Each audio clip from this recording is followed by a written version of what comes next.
Hi, welcome. Enjoy the content, subscribe, and turn on notifications. Logan Caldwell never imagined that a dumb joke with his best friend would become the turning point of his 7-year marriage.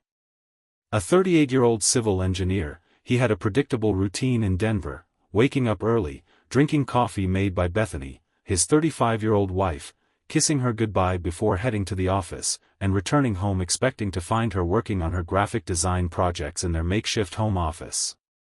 Bethany was talented and dedicated, and Logan had always been proud of how she'd built a solid freelance client base over the years. They didn't have kids yet, but they talked about it on Friday nights when they ordered Thai food and watched TV shows together on the couch. Their house in a quiet Denver neighborhood reflected both of their personalities. Logan had his engineering projects spread across his second-floor office, while Bethany filled the living room with her design equipment, 2 computer monitors, and meticulously organized color swatches. In the mornings, Logan would wake up first and brew coffee that was always too strong, and Bethany would laughingly complain that he was trying to kill her with caffeine. It was a comfortable, predictable, safe routine, the exact kind of life Logan had always wanted after growing up in a chaotic household where his parents constantly fought.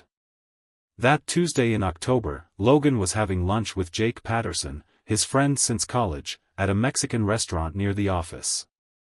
Jake was a real estate agent, a confirmed bachelor, and loved teasing Logan about being too domesticated. Between nachos and beers, the conversation drifted toward relationships, fidelity, and those ridiculous stories everyone's heard about loyalty tests.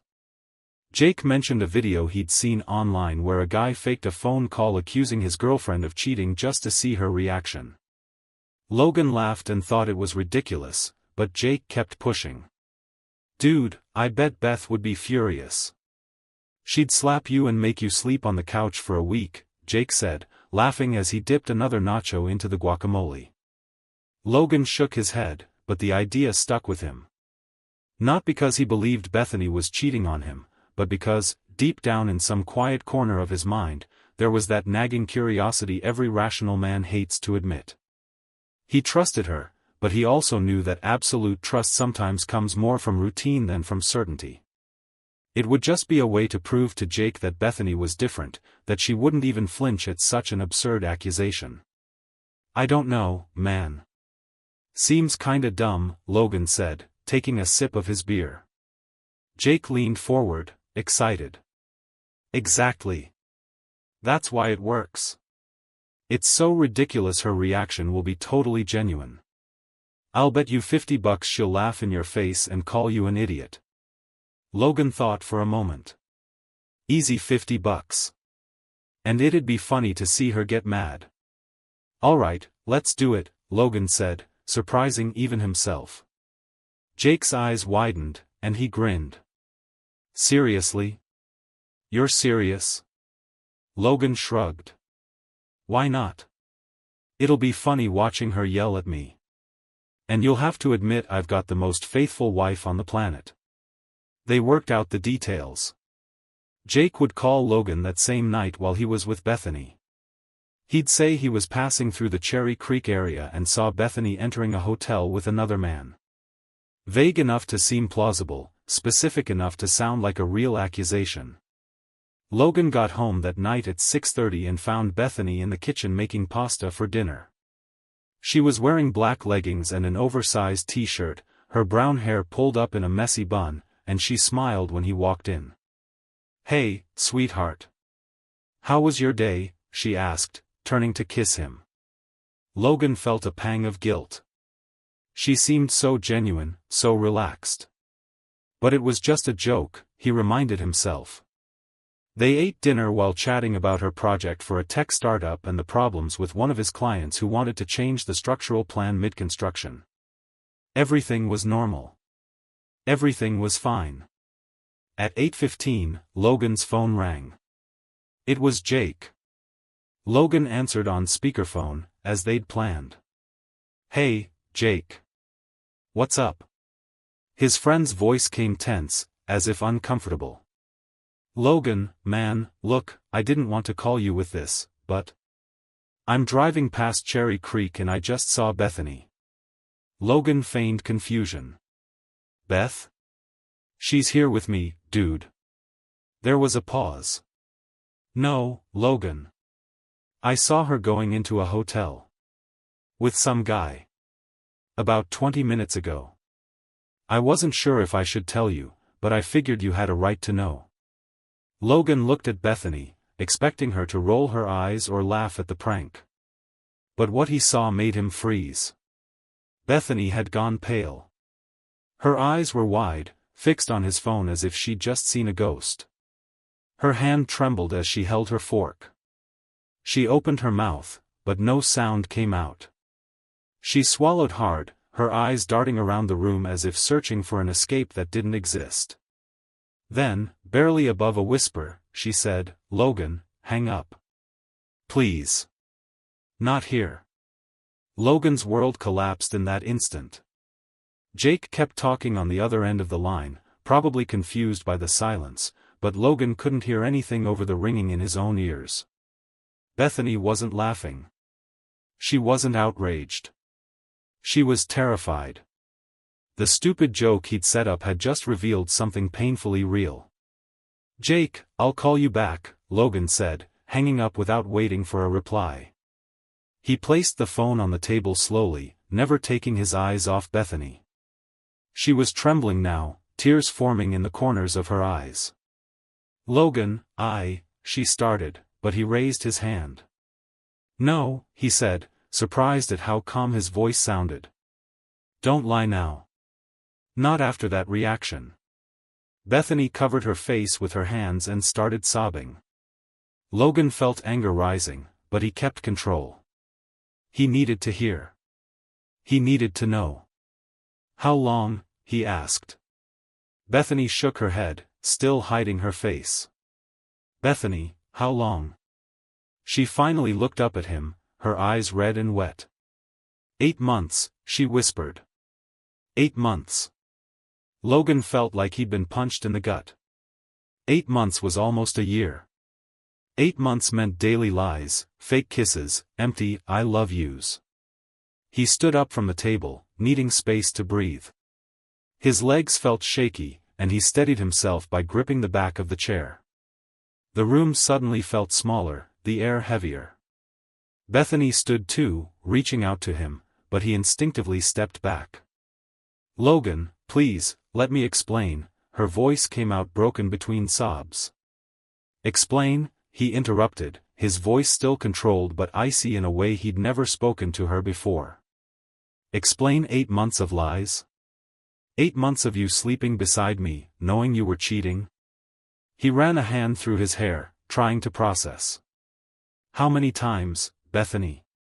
How many times did you leave this house, kiss me goodbye, say you were meeting a client or a friend, and go meet him instead?" Bethany didn't answer. She just covered her face again. Logan felt his anger rising but forced himself to stay calm. He needed information.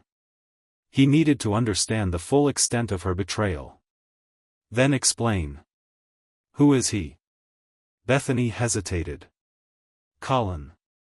Colin Brennan. He's an architect. We worked on a project together back in February and," she stopped, realizing no excuse would make sense. Logan recognized the name. He remembered Bethany casually mentioning an architect she was collaborating with on a branding campaign for a boutique firm. She'd talked about him the way she talked about any other client. "Did you bring him here? Into our home?" Logan asked. Bethany shook her head quickly. "No. Never. I swear." That should have been a relief, but it wasn't. It changed nothing. Logan picked up his phone again and called Jake. His friend answered, worried. "Dude, sorry, did I ruin the joke? Did Beth get mad?" Logan let out a bitter laugh. "Jake, it wasn't a joke. It was true. She's been cheating on me for 8 months." There was a stunned silence on the other end. "Holy shit, Logan. I didn't know. Was it just a coincidence that I picked Cherry Creek?" Apparently not a coincidence at all, Logan said, staring at Bethany, who had slumped back into her chair, sobbing. Thanks for calling. Seriously. I'll talk to you tomorrow. He hung up and sat in the living room, far from Bethany. He needed to think. He needed to process. But part of him also wanted answers. Bethany appeared in the doorway, wiping tears with her t-shirt sleeve. I ended it with him. Last week. I broke it off, Logan. I was going to tell you, Logan gave a dry laugh. Going to tell me? When? After another 6 months? Another year? She shook her head desperately. No, I really was going to tell you. I was scared, but I was going to. Where did you meet? Logan asked, ignoring her excuses. Bethany swallowed hard. Hotels, usually. Sometimes at his office after work hours. Logan felt sick.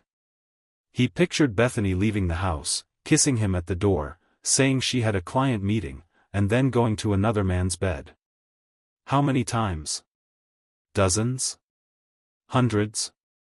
Does he know you're married? Logan asked. Bethany slowly nodded. He knows. He's married too. Logan closed his eyes.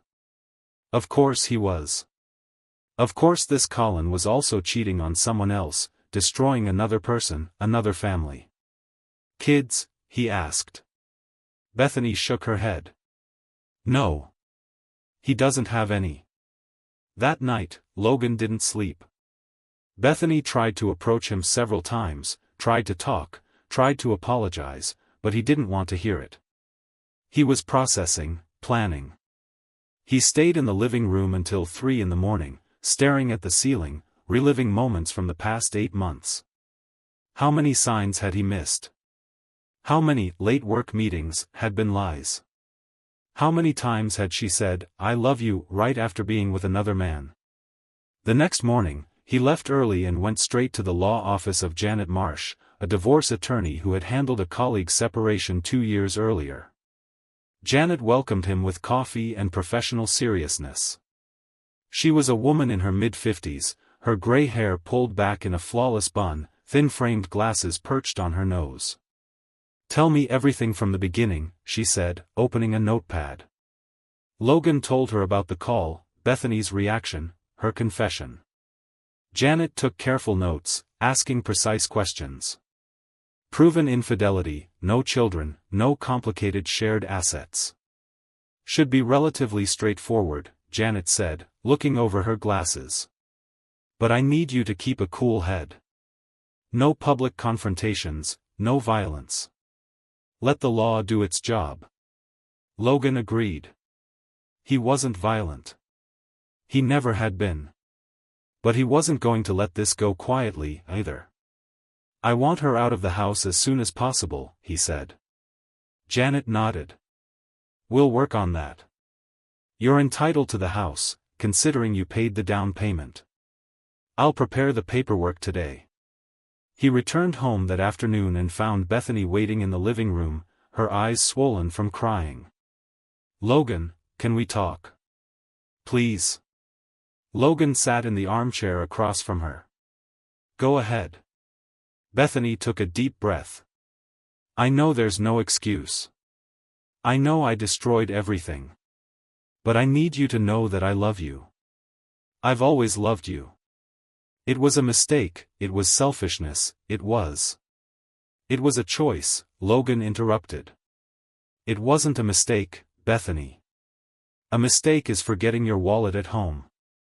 A mistake is spilling coffee on your shirt. You chose, every single day for 8 months, to keep lying. You chose him over me. Repeatedly. Bethany started crying again. I ended it with him, Logan. I chose you. I can go to therapy, we can go to couples therapy, I can. Logan raised his hand. No. It's over. I've already spoken to a lawyer. You'll be served divorce papers in a few days. I want you out of the house by the end of the week. Logan, don't do this. Please. 7 years of marriage, she stopped when she saw his expression. There was a coldness there she'd never seen before. Logan stood up. 7 years that you threw away. Not me. You. In the days that followed, Logan made a decision. He wasn't just going to get divorced. He was going to make sure Colin Brennan faced consequences, too. It wasn't about revenge, Logan told himself. It was about justice. About making sure men like Colin didn't get away with destroying families. He hired a private investigator named Marcus, a retired cop in his 60s who worked with absolute discretion. Within 48 hours, Marcus delivered a manila envelope containing photos of Colin and Bethany entering and leaving hotels on at least 4 different occasions, along with Colin's home address in a gated community in Littleton and the name of his wife, Amanda Brennan. Marcus also discovered that Colin and Amanda had been married for 12 years and had no children. Logan wrote a letter. Not long, not dramatic, just the facts, stated clearly and directly. Mrs. Brennan, I'm sorry to inform you that your husband Colin has been in an extramarital relationship with my wife, Bethany Caldwell, for approximately 8 months. I've enclosed photographic evidence. I believe you deserve to know the truth, just as I did. He attached 3 of the clearest photos, placed it all in an envelope, and mailed it to Amanda Brennan. 2 days later, he got a call from an unknown number. It was Amanda. She was crying, thanking him, saying she'd suspected but had no proof. She said she was getting a divorce, too. Logan felt a strange sense of solidarity with this woman he'd never met. But Logan didn't stop there. Colin worked at a respected Denver architecture firm known for valuing ethics and reputation. Logan anonymously sent factual information to the firm's administrative department, letting the company evaluate the conduct of one of its professionals internally. He wasn't looking for a scandal, he just didn't want to carry the weight of it alone.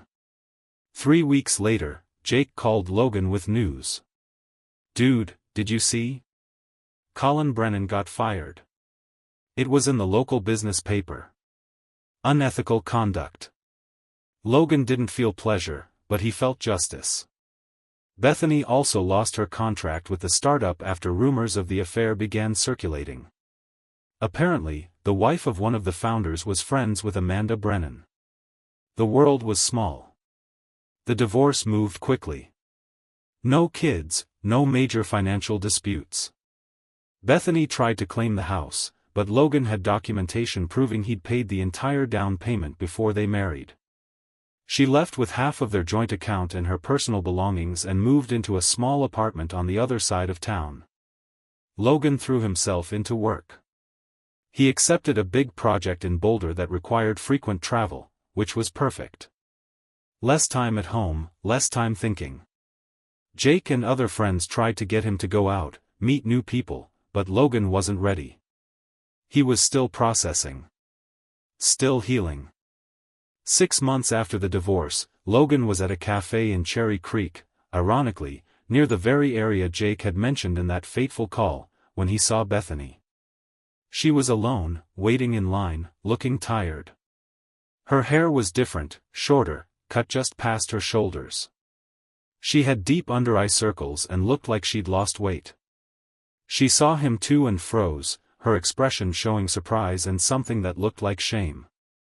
For a moment, neither of them moved.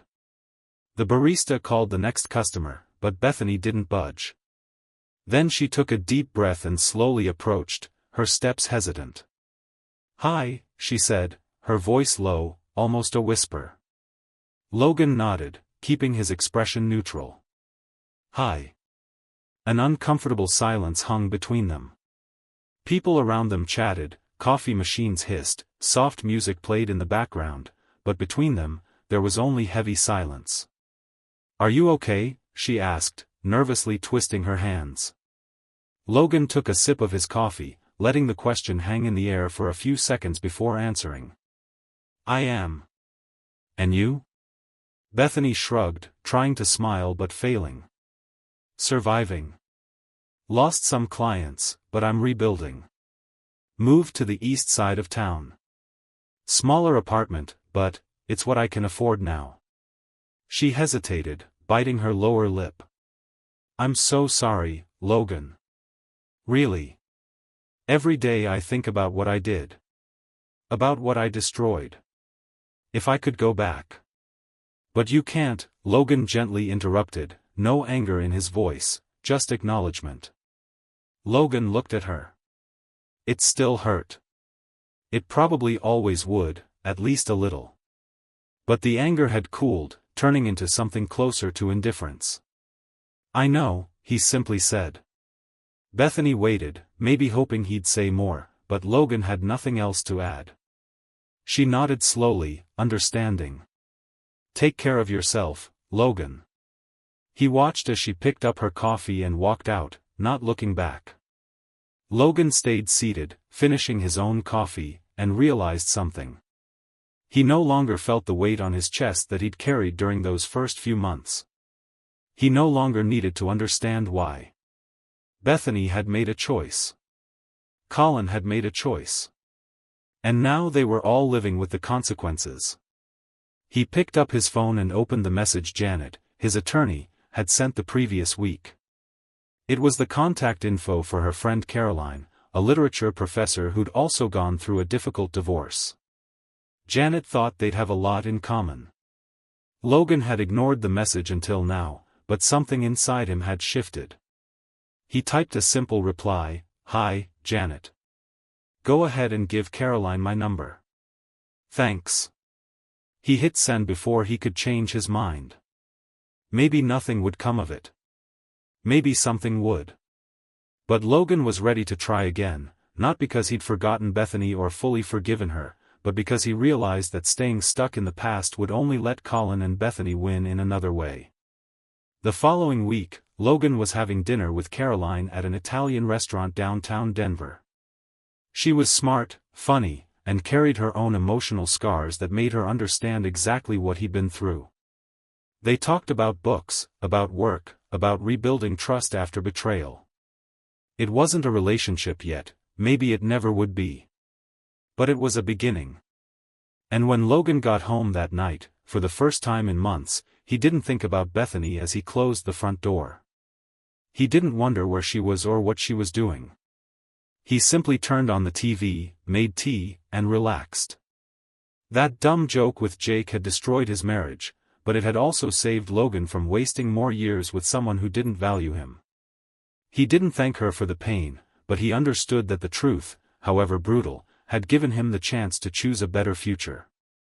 Because the truth, no matter how harsh, was always better than living a lie. Logan Caldwell was 38 years old when he discovered his wife was cheating on him. By 39, he had a new life, a different perspective, and the certainty that he deserved better. And finally, he was starting to believe it. Thank you for watching the video. If you enjoyed it, don't forget to subscribe to the channel and turn on notifications so you won't miss any updates. See you next time.